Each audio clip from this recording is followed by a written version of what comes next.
بسم الله الرحمن الرحيم রিজিক কোথা থেকে আসে? মানুষ রিজিক কোথা থেকে পায়? রিজিক কমে যায় কেন? রিজিক কিভাবে বুঝতে হয়? রিজিক বলতে কি বোঝা যায়? রিজিক বলতে কি? আমরা তো রিজিক বলতে বুঝি শুধু খাবার নয়।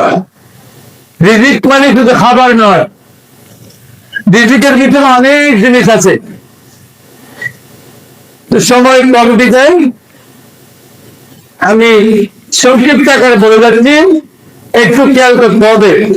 এই যে মানুষ অনেক জায়গায় মারামারি করে, মানুষ খুন করে, হাইজ্যাক করে, ব্যাংক থেকে টাকা লুট করে, কি জন্য? টাকা বৃদ্ধি হওয়ার জন্য, টাকা বেশি পাওয়ার জন্য, কার দরকার বেশি হওয়ার জন্য। যে রাষ্ট্রীয় সম্পদ, একের পর এক রাষ্ট্রীয় সম্পদ আত্মসাৎ করছে, ব্যাংক থেকে টাকা নিয়ে আর টাকা ফেরত দিচ্ছে না। এগুলো কি জন্য?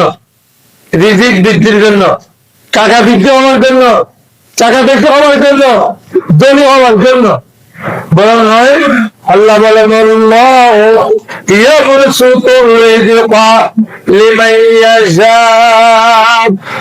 যার জন্য চায় আল্লাহ রিজিক বৃদ্ধি করে দেন, আর যার জন্য ইচ্ছা করেন আল্লাহ রিজিক কমাইয়ে দেন।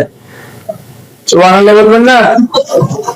তো রিজিক কোনো দুনিয়াতে ফয়সালা হয় না। রিজিক দেন কে? কে রিজিক দেন? আল্লাহ রাব্বুল আলামিন রিজিক দেন। এবার রিজিক বলতে কি? আমরা বলি রিজিক মানে আহার্য, অন্ন, সাথে। بسم الله الرحمن الرحيم